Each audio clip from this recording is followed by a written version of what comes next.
महोत्सव की ठाकुर जी ने आनंद लिया। भगवान किशोरी जी को फूलों की माला पहना रहे हैं। देवराज इंद्र का एक बेटा है जिसका नाम है जयंत। जयंत ने देख लिया और जयंत ने देखा भगवान जो है माला पहना रहे हैं किशोरी जी को। जयंत को लगा रे ये तो भगवान है, अब भगवान होके इस संसारियों के जैसे काम क्यों कर रहे हैं भाई? ये भगवान है भी कि नहीं? कोई भगवान कभी अपनी पत्नी को माला पहनाएगा बना करके? ऐसा सोच लिया उसने। किसने? जयंत ने। जयंत ने सोचा परीक्षा लेके देखना पड़ेगा। अब परीक्षा लेने के लिए जयंत ने कौवे का वेश बना लिया और कौवे का वेश बना के सीता माता के चरणों में चोंच से प्रहार किया। गोस्वामी तुलसीदास जी महाराज लिखते हैं, सीता चरण चोंच हति भागा, सीता चरण चोंच हति भागा, मूढ़ मंदमति कारण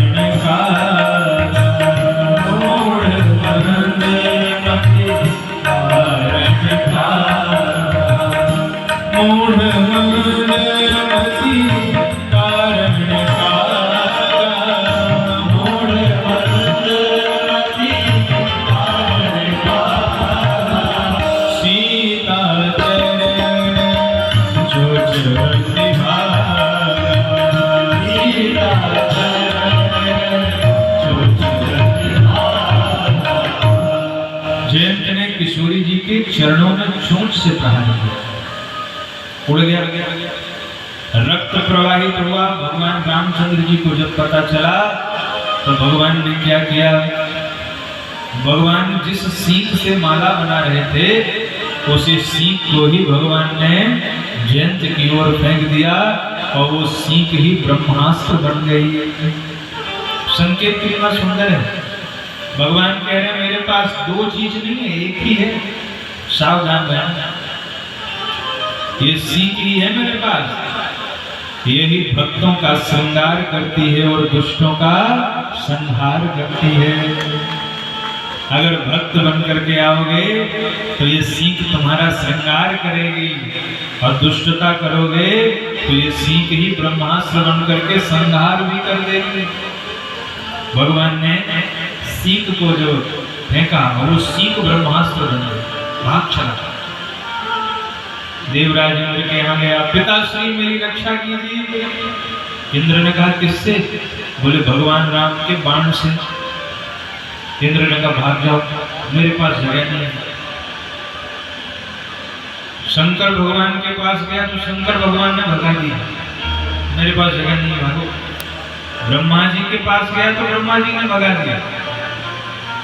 काहू बैठन कहा नौरी, काहू बैठन कहा नौरी, सकई को राखी राम कर द्रोही, सकई को राखी राम कर द्रोही। किसी ने जयंत को बैठने के लिए नहीं कहा, क्यों? सकै को राख राम कर द्रोही। भगवान राम से द्रोह करने वाले को कौन रक्षा कर सकता है? भाग रहा था जयंत और भागते भागते नारद जी मिल गए। बोली संत भगवान की जय। संत अगर मिल जाए तो समझना कल्याण ही होगा। नारद जी मिल गए। नारद जी ने कहो जयंत कहाँ भाग रहे हो? जयंत ने कहा सरकार जब तक भागूंगा तब तक प्राण बचेंगे, भागना बंद करूंगा तो प्राण चले जाएंगे।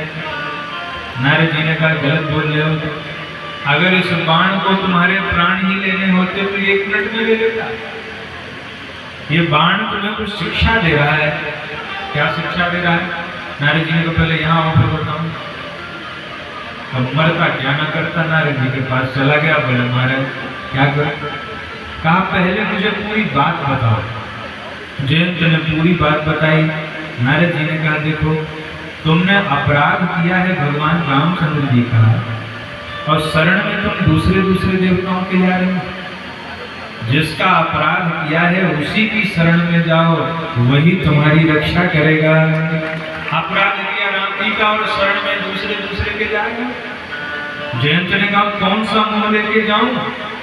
नारद जी ने कहा जिस मुंह से चोंच मारा यही मुंह लेके जाओ।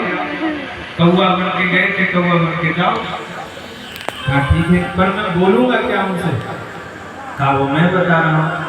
कान में कुछ नारद जी फुसफुसाए, कहा यही बोल देना। तो बोले ठीक है यही बोल दूंगा। अब जयंत भगवान के पास में आया है। बेचारा इतना डरा हुआ था कि संत जन कहते हैं जब जयंत बैठा तो उसका मुख जानकी जी की ओर था और उसकी पूंछ जो है भगवान की ओर थी। अपराध भी मां का किया है, पर सन्मुख भी मां के ही बैठ रहा है। यही तो मां का स्वभाव है। बच्चा भले ही मां का अपराध करे पर पिता से आंख नहीं मिला पाता, तो मां के सामने जाता है। इसलिए जयंत किशोरी जी के सामने मुख करके बैठा है कि मां अपराध तो आपका ही किया है, लेकिन मेरे प्राणों की रक्षा भी आप ही कर सकती हैं। इसलिए सामने तो किशोरी जी ने हाथ से उठा करके जयंत को भगवान के सन्मुख कर दिया। मां ही तो जीव को भगवान के सन्मुख करती है। किशोरी जी ने जयंत को भगवान के सन्मुख किया। भगवान ने कहा जयंत तुमने जानकी जी के चरणों में चोंच से प्रहार क्यों किया? जयंत को नारद जी की बात याद आ गई। जयंत ने कहा प्रभु वो मैं आपका प्रभाव देखना चाहता था। देख लिया प्रभाव? हाँ देख लिया। मां तो मृत्यु पितु समान समान, मां मृत्यु के समान बन गई, पिता यमराज हो गए। अब किसी ने मुझे बैठने के लिए जगह नहीं दी। आपका प्रभाव मैंने देख लिया। तो बोले अब क्या करने आए हो यहाँ? नारद जी की बात याद की। जयंत ने कहा प्रभु आपका प्रभाव देखने के लिए मैंने चोंच से प्रहार किया था, और अब आपका स्वभाव देखने के लिए मैं आपके शरण में आया हूँ। क्या आपका वो स्वभाव है कि नहीं है? संत जन आपके जिस स्वभाव के लिए आपकी प्रशंसा करते हैं, क्या वो पहले वाला स्वभाव है कि आप बदल गए हैं? आप भगवान को बड़ी दया आई। कीन मोह बस द्रोह यद्यपि कहीं कर बध उचित, प्रभु छाण्यो करि छोह, को कृपालु रघुवीर सान। भगवान ने छोड़ दिया। एक नयन करी तजा भवानी, एक आंख का करके छोड़ दिया। कहा भेद भाव मत करना, सम दृष्टि से सबको देखना। भगवान ने छोड़ा। अब भगवान ने विचार किया कि बहुत दिन यहाँ रहेंगे तो भीड़ होने लगी है, इसलिए भगवान ने चित्रकूट छोड़ने का निर्णय किया है। 12 साल भगवान राम चित्रकूट में रहे, और 12 वर्षों के बाद भगवान चित्रकूट से दक्षिण की ओर प्रस्थान कर रहे हैं। अत्रि जी के आश्रम में गए। अनुसुईया जी ने सीता माता को पातिव्रत धर्म का बड़ा ही सुंदर उपदेश दिया। अत्रि और अनुसुईया वहीं चित्रकूट में ही रहते हैं। एक बार ऐसी कथा है, अत्रि जी जब समाधि में चले गए तो भीषण अकाल पड़ गया चित्रकूट में। अब समाधि से जब उन्होंने वे जगे तो उन्होंने अनुसुईया जी से कहा कि देवी जल ले आओ, प्यास लगी। पानी का एक बूंद भी उस समय चित्रकूट के आसपास नहीं था। पर अनुसुईया जी ने ये नहीं कहा कि स्वामी मैं खुद ही प्यासों मर रही हूँ, आपको कहां से ले आए। अनुसुईया जी ने तुरंत कमंडल उठाया और पति की आज्ञा पालन करने के लिए वो पानी की तलाश में चल पड़ी। अब पानी है ही नहीं कहीं, धरती फटी हुई है, भीषण अकाल पड़ा हुआ है। पर जब ये पातिव्रत धर्म अनुसुईया जी का देखा तो साक्षात गंगा मैया वहां प्रकट हो गई। गंगा मैया प्रकट होकर के कहती हैं, एक स्त्री के वेश में प्रकट हुई और गंगा मैया ने कहा, हरी अनुसुईया कहाँ जा रही हो? अनुसुईया जी ने कहा, मैं अपने पति के लिए पानी लेने जा रही हूँ। गंगा मैया ने कहा, पानी तो कहीं है ही नहीं। अनुसुईया जी ने कहा, तो क्या हुआ? पर मेरे पति की आज्ञा है इसलिए मैं प्रयास करूंगी। गंगा मैया को बड़ी दया आई और गंगा मैया ने कहा कि मैं साक्षात गंगा हूं, आपके पातिव्रत धर्म के प्रभाव से मैं यहाँ प्रकट हुई हूँ और मैं एक गड्ढे में प्रकट हो रही हूँ। आप यहीं से कमंडलू भर के ले जाइए और अपने पति को पानी पिलाइए। गंगा मैया एक गड्ढे में प्रकट हो गई। अनुसुईया जी कमंडलों में जल भर करके ले गई और जैसे ही अत्रि जी ने गंगा जल का पान किया, अत्रि जी आश्चर्य से अनुसुईया जी की ओर देखने लगे। अरे देवी, ये गंगा जल है, ये कहां से मिला? आश्चर्य। अब अनुसुईया जी ने सोचा कि मैं क्या कहूं। अगर मैं ये कहूं कि गंगा जी ने प्रकट होकर मुझे दिया है तो अभिमान के कारण पातिव्रत धर्म मेरा खंडित होगा। मैं क्या कहूं? तो अनुसुईया जी ने उस समय कहा कि स्वामी जी, भगवान शिव के अनुग्रह और आपकी दया से साक्षात गंगा मैया यहाँ प्रकट हुई है। विश्वास नहीं हुआ अत्रि जी को और अत्रि जी अनुसुईया जी को लेकर उस जगह गए जहाँ छोटे से गड्ढे में गंगा मैया प्रकट हुई थी।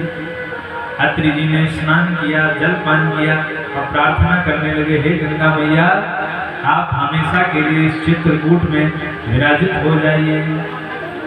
गंगा मैया प्रकट हो गई।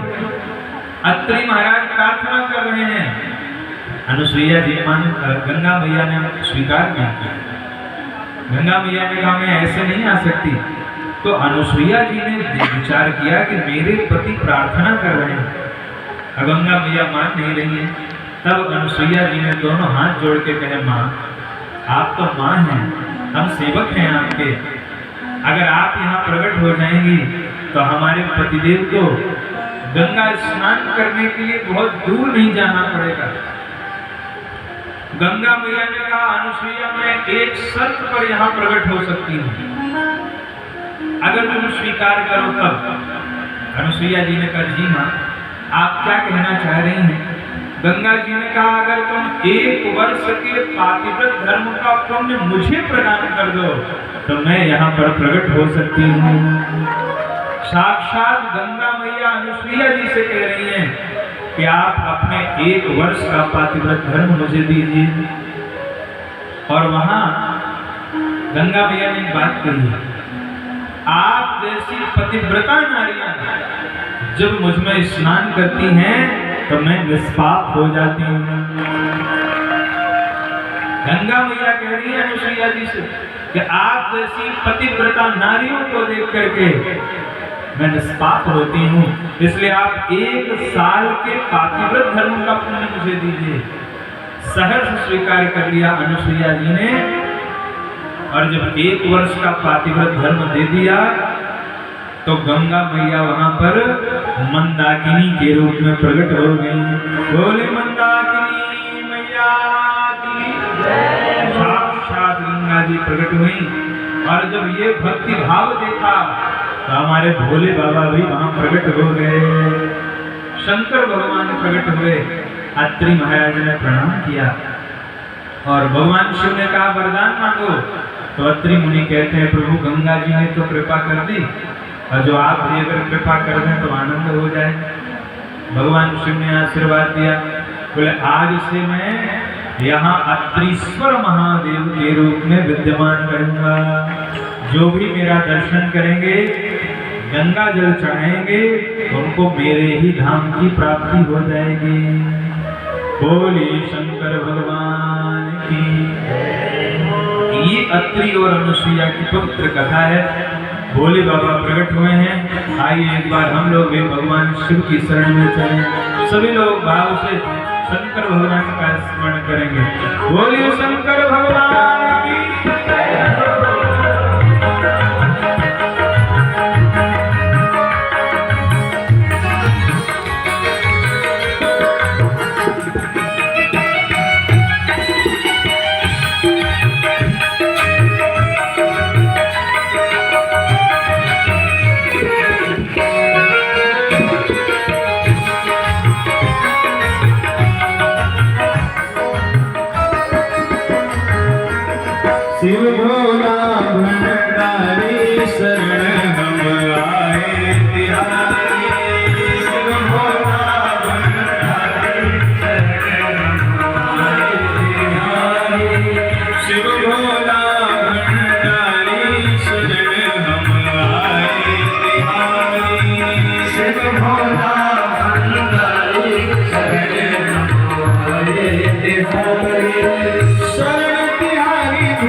सकल